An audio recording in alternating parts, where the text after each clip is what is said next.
Mettez pause, cherchez vous-même la solution avant de regarder la correction. Bonne vidéo. Cette fois dans l'exercice 87, on va utiliser les coordonnées pour calculer le produit scalaire entre les vecteurs KB et KI.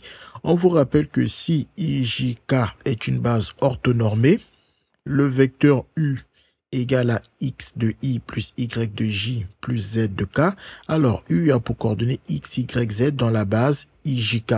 Et que si deux vecteurs U et V ont pour coordonnées respectivement x, y, z et x', y', z' dans la base orthonormée, alors leur produit scalaire est égal à la somme du produit de leur abscisse et du produit de leurs ordonnées et du produit de leurs côtes. Donc, pour pouvoir calculer le produit scalaire de ces deux vecteurs, on va d'abord commencer par trouver les coordonnées de ces deux vecteurs dans notre base orthonormée. Donc, on commence par le vecteur KB. On va se déplacer du point K vers le point B en suivant les trois vecteurs indiqués ici. Donc, je dois aller de K vers B.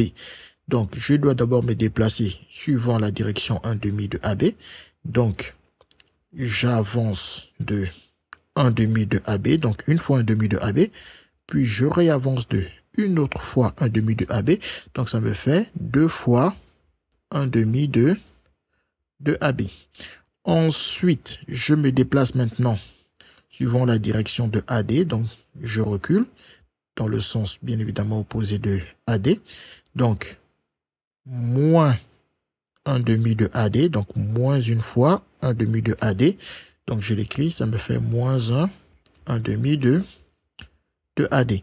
Et ensuite, une fois que je suis là, je descends de 1/2 de AE, donc d'une seule fois, donc moins 1/2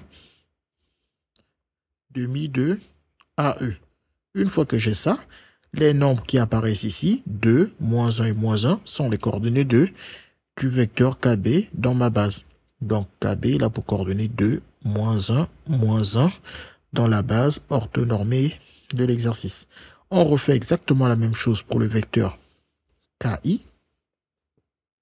Je dois me déplacer de K vers I, toujours en suivant les vecteurs de ma base.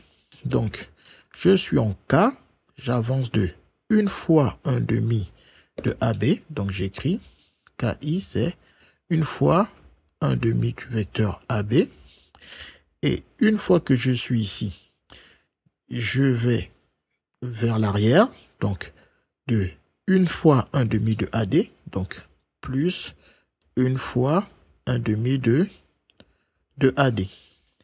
Et une fois que je suis là, je monte de 1/2 de AE, donc plus une fois 1/2 de AE. Voilà. Et je n'ai plus qu'à lire les valeurs qui apparaissent 1, 1, 1. Donc le vecteur KI, il a pour coordonnées 1, 1, 1 dans ma même base orthonormée. Une fois que j'ai les coordonnées de mes deux vecteurs, je n'ai plus qu'à appliquer cette formule pour calculer leur produit scalaire. Donc le produit scalaire KB scalaire KI est égal donc produit des abscisses, donc 2 fois 1, plus le produit de leurs ordonnées, donc moins 1 fois 1, plus le produit de leurs côtes, donc plus moins 1 fois 1. Et ensuite, j'effectue le calcul. Donc 2, moins 1 et moins 1, ce qui me donne 0. Mes deux vecteurs ont pour produit scalaire 0. La bonne réponse est la réponse C. On note au passage que comme les deux vecteurs ont un produit scalaire nul, ces deux vecteurs sont orthogonaux. Et par conséquent, les 3 points KBI forment un triangle rectangle en K. Les mathématiques, ce n'est pas juste de la mémorisation et de l'application de cours. Ça nous aide à comprendre le monde qui nous entoure